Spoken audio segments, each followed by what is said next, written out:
Le torchon brûle toujours entre Benjamin Biolay et Roselyne Bachelot. Depuis la crise sanitaire liée à l'épidémie de Covid-19, le chanteur et l'ancienne ministre de la Culture n'ont cessé de s'attaquer par médias interposés.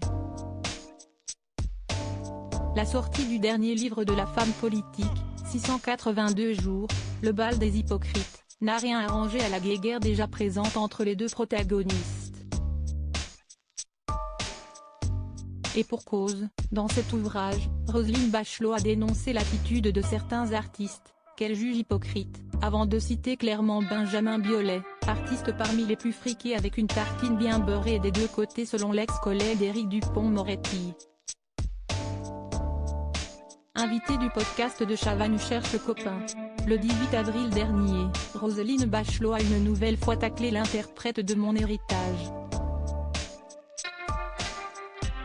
Quand il monte sur la scène, s'y estime pas l'artiste le plus malheureux du showbiz. Il ne va pas au resto du cœur. Il y a eu des gens qui ont vraiment souffert, a estimé celle qui a aussi été ministre de la Santé. Une sortie qui n'est pas passée inaperçue et à laquelle n'a pas tardé à réagir le principal intéressé. Ce mercredi 26 avril, l'ex de Chiara Mastroianni s'est emparé de son compte Instagram pour lui répondre « Coucou Roselyne Bachelot, j'ai le déplaisir de suivre votre promo.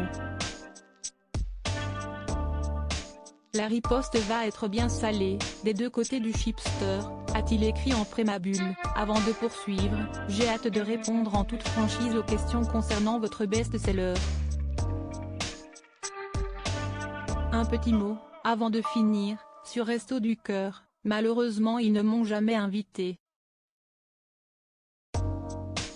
Sinon bonne retape et bonne sieste en direct sur BFM TV, a lâché l'artiste de 50 ans, cinglant. Un message que Benjamin Biolay a accompagné d'une photo de Frida Kahlo armée.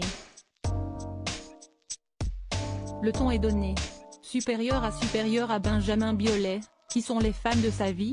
Roselyne Bachelot avait pourtant nuancé ses propos lors de son entrevue avec Christophe de Chavannes. Roselyne Bachelot avait pourtant tenu à nuancer ses propos. Je sais aussi que lorsque l'on gagne beaucoup d'argent comme Benjamin Biolay, rien ne remplace le contact avec le public, a ajouté l'ancienne ministre de la Culture, en évoquant la souffrance qu'a pu ressentir l'artiste privé de scène durant la crise sanitaire.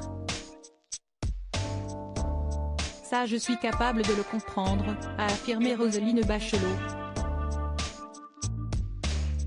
Des propos qui n'ont visiblement pas suffi à convaincre le chanteur. Crédit photo, Best Image.